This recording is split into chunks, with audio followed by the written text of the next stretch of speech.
Welcome back to ADHD Whiskey. My name is Matt, and today is 1 Ounce Wednesday. Typically, on 1 Ounce Wednesday, I take a sample that I've received from a viewer, or a patron, or an ex-sitting president of the United States of America, or a former Playboy Playmate. I take that sample and I review it. But today's a bit different, because I said screw it. Today is the first ever 1-on-1 1 Ounce Wednesday bourbon skirmish. Pink Dan sent me a sample of Larceny Barrel Proof Batch B521. Joshua Mackey sent me a sample of Booker's 2017-03 Front Porch batch. And when I put these two batches in the same room, there wasn't enough room for the two of them. So who's gonna win? Pink Dan with the Larceny or Joshua Mackey with the Bookers?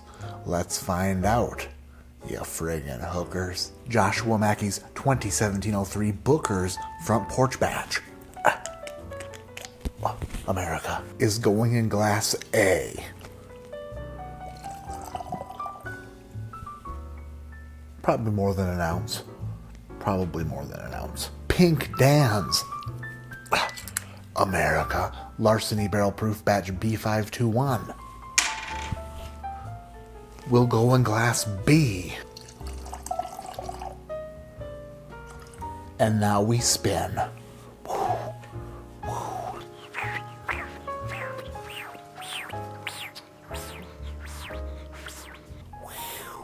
Alright, don't know which one is which, so let's nose and taste this son of a bitch. Glass number 1.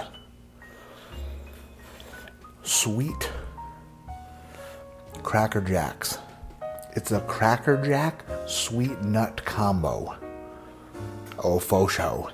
There's some sweet nuts and some Cracker Jacks, a little bit of caramel. By the way, the Booker's is 125.9 proof and is like 6.5 years old. And of course, the Booker's is from the Jim Beam distillery. The Larceny, on the other hand, is a wheated bourbon from the Heaven Hill distillery, 121 proof, aged between 6 and 8 years old. Now I'm getting a little bit of fruit action off of the nose here. A little bit of fruit, a little bit of strawberry, if the strawberry were covered in peanut oil.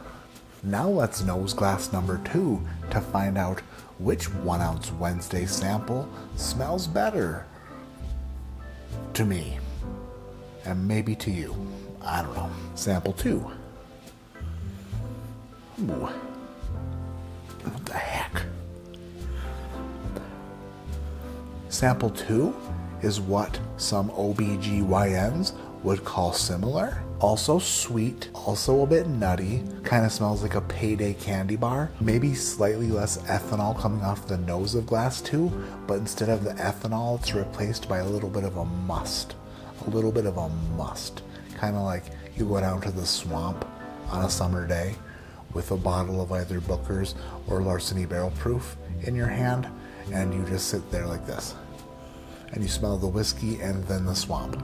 And I do like the smell of swamp, so suck on that. These noses are very similar, but I think that if I had to choose a winner based off of the nose alone, it would be ultra close, but I think glass number 1 would take it.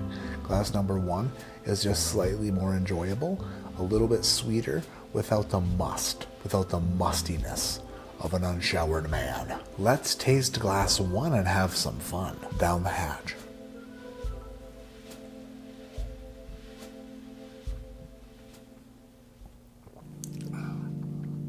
Ooh.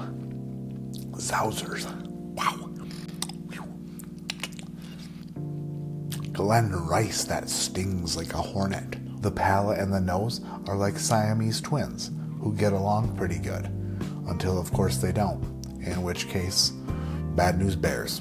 What are you gonna do? Can't walk away. Nice and creamy. It's creamy and dreamy. Although I'm not a ginormic fan of the extremely nutty profile, glass number 1 is pretty dang good. I do like it. I could picture myself sitting around a glowing television, watching the final season of Better Call Saul, having a sip of this, and then getting really mad when dies and then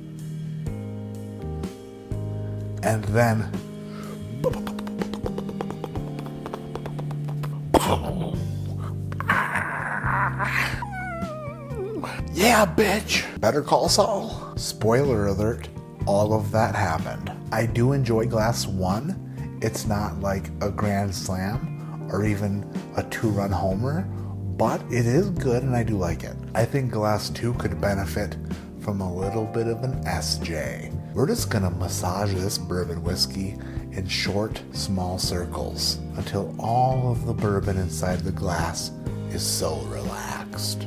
So relaxed. Just breathing. Forgetting about all of its troubles. Letting the problems of the world fade away. Everything is okay here, bourbon. Everything is alright. When bourbon gets massaged here at ADHD Whiskey inside of a Glencairn glass, we always finish it with a little bit of a ramp up and one heck of an SJ. And it's done. Don't forget to tip your massage therapist. It's softer, but still not as enjoyable as the first glass was on the nose. But who cares what it smells like? At the end of the day, we're gonna end up drinking it, and that's what we're doing right now. Glass number 2. Down Matt's hatcheroo. Here we go.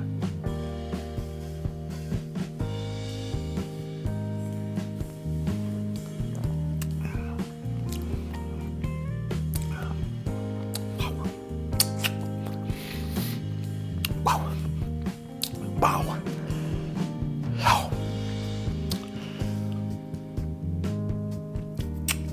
Glass number 2 also packs a punch, but a little bit of a bitter punch, like it punched you out of bitterness. That glass number 2. What are we gonna do with it? I don't know, probably put it in second place, am I wrong? It's not as oily as glass number 1, but it does kind of stick to the back of the palate in kind of like a bitter waiting in the parking lot for you to leave kind of way.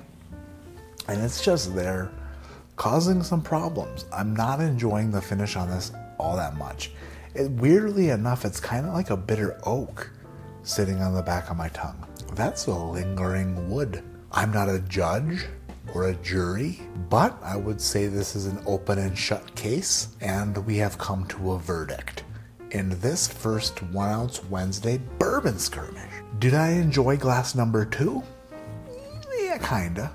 It's not my favorite, but I kind of enjoyed it. It's pretty good.